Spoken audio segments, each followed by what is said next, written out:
प्रतिस्थापन दर MRS/XY भी इसको कहते हैं। सीमांत प्रतिस्थापन दर होती क्या है, पहले ये समझते हैं। प्रतिस्थापन की सीमांत, प्रतिस्थापन यानी एक वस्तु के स्थान पर हम दूसरी वस्तु का प्रयोग करें। एक वस्तु के स्थान पर हम दूसरी वस्तु का अगर हम मात्रा बढ़ाते हैं तो एक वस्तु की कम करते हैं, अगर इसकी हम बढ़ाते हैं तो इसकी कम करते हैं, इसी को हम प्रतिस्थापन कहते हैं। तो सीमांत की प्रतिस्थापन दर यह बताती है जब किसी एक उपभोक्ता के पास दो वस्तुएं हैं तो वह एक वस्तु के स्थान पर दूसरी वस्तु का त्यागना और लेने को तैयार हो जाता है। यानी एक वस्तु के स्थान पर अगर हम दूसरी का प्रयोग करेंगे तो एक को हम त्यागेंगे, तभी तो हम दूसरी को प्राप्त करेंगे, जिससे उसकी कुल संतुष्टि वहीं की वहीं रहे, लेकिन उसको कोई परेशानी भी ना हो, कोई मजबूरी भी ना हो, उसकी संतुष्टि वहीं की वहीं रहे।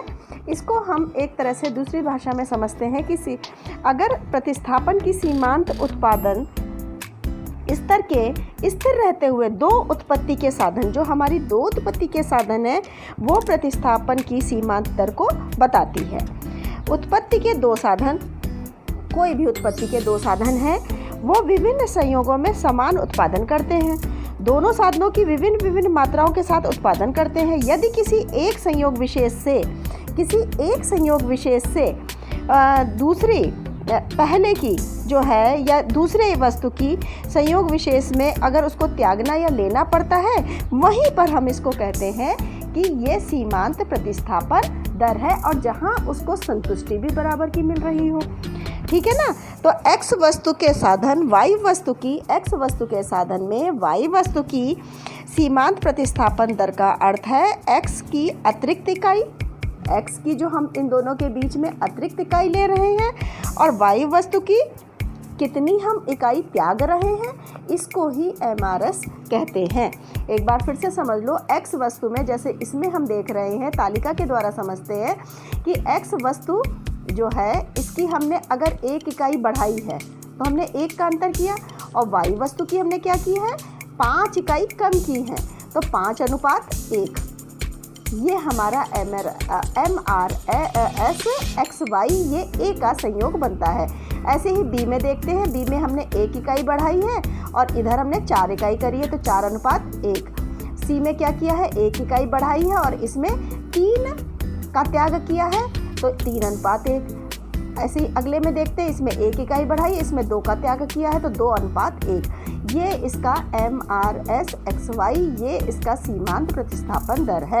इसी को हमने तालिका में जब बनाया है तो तालिका में देखते हैं कि हमने एक तरफ से जो है ये y वस्तु ले ली, एक तरफ से ये x ले ली, और इस तरह से जब हम बना रहे हैं, यानी जब 20x है तो 1 की उसको आप बनाया। इसी तरह से देखो तालिका के द्वारा तुम लोग को प्रकट हो रहा है। यहाँ पर हमने A का संयोग ले लिया, B का ले लिया, C का ले लिया, D का ले लिया और इसका ले लिया। तो इसमें क्या है, ये जो तुमको दिख रहा है, यानी इसका हमने ये त्यागा है और फिर हमने इसको प्राप्त किया है। समझ में आ रहा है। इस एक को त्यागने पर हमने दूसरे की प्राप्ति की है, यही जो है MRS/XY है, सीमांत प्रतिस्थापन दर है। ठीक है, ये जो इस तरह से ये जा रहा है यही सीमांत प्रतिस्थापन दर है और ये हमारा IC वक्र है। अब इसके लागू होने के क्या क्या कारण थे, आखिर सीमांत प्रतिस्थापन दर कैसे कैसे कहाँ कारण क्या है। वस्तुएं एक दूसरे की पूर्ण प्रतिस्थापन है, अपूर्ण प्रतिस्थापन है, यानी पूरी तरह से वो प्रतिस्थापन नहीं होती हैं बल्कि अपूर्ण होती हैं। किसी वस्तु विशेष की आवश्यकता ही पूर्ण की जा सकती है। अब हमने कोई पर्टिकुलर कोई चीज़ है, उसकी हमें बहुत ज़रूरत लग रही है, तब तो हम दूसरी का करेंगे, तभी हमारी वहाँ पर पूर्ण की जा सकती है। एक वस्तु की मात्रा बढ़ाने के लिए दूसरी वस्तु का महत्व कम हो जाता है। जब हमने इसकी मात्रा बढ़ाई है तो इसका महत्व हमारे लिए कम हो गया है, तभी तो हमें पूर्ण संतुष्टि प्राप्त हो रही है। जो यहाँ पर हो रही थी वही यहाँ पर हो रही है। तो जब हमने एक की मात्रा बढ़ाई है, इसकी कम करी है, तभी तो हमें पूर्ण संतुष्टि हो रही।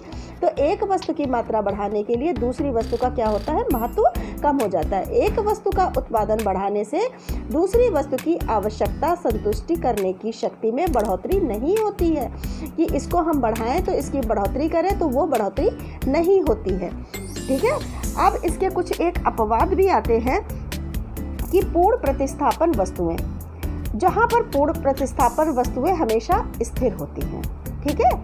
पूरक वस्तुएं, जो पूरक होती हैं, यानी जैसे हमने पेन खरीदा तो पेन के साथ हमको रिफिल खरीदनी ही पड़ेगी, ये वस्तुएं पूरक वस्तुएं होती हैं। तो पूरक वस्तुओं में सीमांत प्रतिस्थापन दर 0 होता है और तटस्थता वक्र समकोणीय होता है। समकोणीय पता है किसको कहते हैं? समकोणीय जहाँ पर समकोण होता है 90 डिग्री, ये 90 डिग्री, इसको हम समकोणीय होता है।